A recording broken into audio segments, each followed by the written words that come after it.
Hello everyone. तो आज सुबह हमने ओरल पैथोलॉजी इन मेडिसिन में पढ़ा था benign and malignant tumours of oral cavity, और अब मैं उनके कुछ क्वेश्चंस देख रही थी एंड चलिए देखते हैं कि इसमें क्या क्या लिखा है। ठीक है, तो पहला जो क्वेश्चन मैंने देखा वो था hereditary haemorrhagic telangiectasia. Now hereditary haemorrhagic telangiectasia is also known as Osler Weber Rendu syndrome. ठीक है, तो इसका एक हमें सिनोनिम पता चला, plus it is autosomal dominant disorder. ठीक है, इट इज़ ऑल्सो क्वेश्चन। अब it is a triad, it's having a characteristic triad. उस ट्रायड में अपने को क्या क्या दिखता है? पहला टेलेंजेक्टेसिया, दूसरा recurrent epistaxis and third positive family history. ठीक है, उसके बाद the most common affected areas priority wise पे अपने हैं lips, gingiva, buccal mucosa, palates and floor of mouth and tongue. ठीक है, इसी के साथ साथ अपने को ये भी देखना है कि हेमोरेजिक टेलेंजेक्टेसिया जो है ये एक कॉन्जेनाइटल हेरिडिटरी डिजीज़ है, और इसमें बेसिकली अपन क्या देखते हैं? न्यूमरस टेलेंजेक्टेसिया और एंजियोमेटस एरियाज। ठीक है, ये कॉमनली इन्वॉल्व किनको करते हैं ये मैंने आपको पहले बता दिया है। इनके कैरेक्टरिस्टिक्स मतलब जो सबसे पहले फाइंडिंग्स ये होते हैं कि ये repeated haemorrhagic episodes of epistaxis दिखाते हैं, ब्लीडिंग फ्रॉम ओरल कैविटी। ये जो दो है ये इनके अर्लीस्ट साइंस होते हैं। Okay, now the second we are studying about is nevus.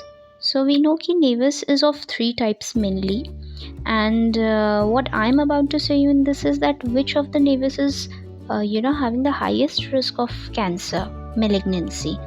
So basically it is the junctional nevus. Okay, what is nevus? Nevus is a malformation of skin or mucous membrane. ठीक है, it is a tumor like development, and जो common mole we see जो अपन देखते हैं moles, that is actually intradermal nevus. And now we talking about junctional nevus. तो junctional nevus में ऐसा क्या होता है? तो बेसिकली जंक्शनल नेवस में ड्रूपिंग ऑफ इफेक्ट होता है। What is drooping off effect? Drooping off effect is actually when the cells cross the junction and grow into the connective tissue. तो जब जो सेल्स हैं वो एपिथेलियम को क्रॉस करके, कनेक्टिव टिश्यू को क्रॉस करके फिर ग्रो करना शुरू कर देते हैं, then it is junctional nevus. And इस इफेक्ट को, the breaking off connective tissue and growing beneath it, इस इफेक्ट को अपन बोलते हैं ड्रूपिंग ऑफ इफेक्ट या एट्रोफंग इफेक्ट। ठीक है, नाउ इस इफेक्ट के कारण ही जंक्शनल नेवस जो है that is actively undergoing transformation into malignant melanoma.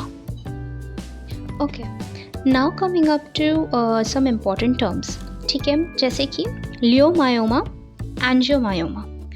तो both leiomyoma and angiomyoma, this is smooth muscle benign tumour. तो स्मूथ मसल बेनाइन ट्यूमर्स के लिए अपन टर्म यूज करते हैं लियोमायोमा, एंजियोमायोमा। वही बेनाइन ट्यूमर है बट स्ट्राइएटेड मसल या वॉलंटरी मसल के लिए है, देन इट गोज टू रैब्डोमायोमा। ठीक है, अब अगर स्मूथ मसल ही है बट मैलिग्नेंट है तो लियोमायोसार्कोमा। ग्रेट। अब अगर मैलिग्नेंट है और स्ट्राइटेड मसल है तो रैब्डोमायोसार्कोमा। तो from here we are learning कि स्मूथ के लिए लियो और स्ट्राइटेड के लिए रैब्डो। अगर मैलिग्नेंट है तो फिर सार्कोमा। तो leiomyoma smooth muscle benign tumour, rhabdomyoma striated muscle benign tumor, leiomyosarcoma smooth muscle malignant tumor, rhabdomyosarcoma striated muscle malignant tumor।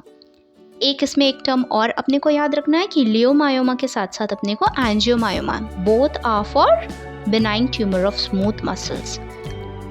Okay, now one more term we are seeing is it is very importantly asked in the question for the exams of BDS students, and that is poikilokaryosis. So what is poikilokaryosis?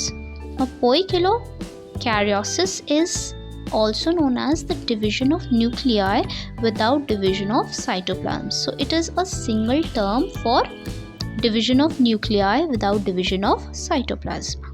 ये term अपन कहाँ से लाए, क्यों पढ़े, कैसे हुआ? तो actually it's coming under the criteria of diagnosis for epithelial dysplasia in carcinoma. तो कार्सिनोमा में कुछ बोलते हैं ना क्राइटेरिया होते हैं, कुछ अपने फैक्टर्स होते हैं जिनको देख के अपन बताते हैं कि हाँ it is whether it is a carcinoma और not a carcinoma, that is whether it is malignant or pre-malignant or non-malignant. तो if it is a carcinoma तो अपने को क्या क्या दिखते हैं उसमें, एक बार we should go through it quickly. First is increased abnormal mitosis, then individual cell keratinization, epithelial pearls in the spinous layer, alterations in nuclear cytoplasmic ratio, loss of polarity and disorientation of cells, hyperchromatism, large nucleoli, dyskaryosis. Now what is dyskaryosis? It is nuclear atapism including giant nuclei. फिर हमने पढ़ा poikilokaryosis. What is poikilokaryosis? Let's revise again. That is division of nuclei without division of cytoplasm. And last is basilar hyperplasia. तो ये जो criterias हैं, these criterias fall under the criteria for diagnosis of epithelial dysplasia in carcinoma. अब एक चीज़ इसमें और अपने को याद रखना है, दैट इंडिविजुअल सेल केराटिनाइजेशन, ये जो इंडिविजुअल सेल का केराटिनाइजेशन होता है और जो अपने को एपिथेलियल पर्ल का फॉर्मेशन होता है, क्योंकि जब सेल्स केराटिनाइज होते हैं then it gives a epithelial pearl like structure. Now this is absent in carcinoma in situ or intraepithelial carcinoma. So if it is a stage जिसमें आपको epithelial pearl दिख रहा है and you have an option that it is carcinoma in situ, then no, it is not a carcinoma in situ.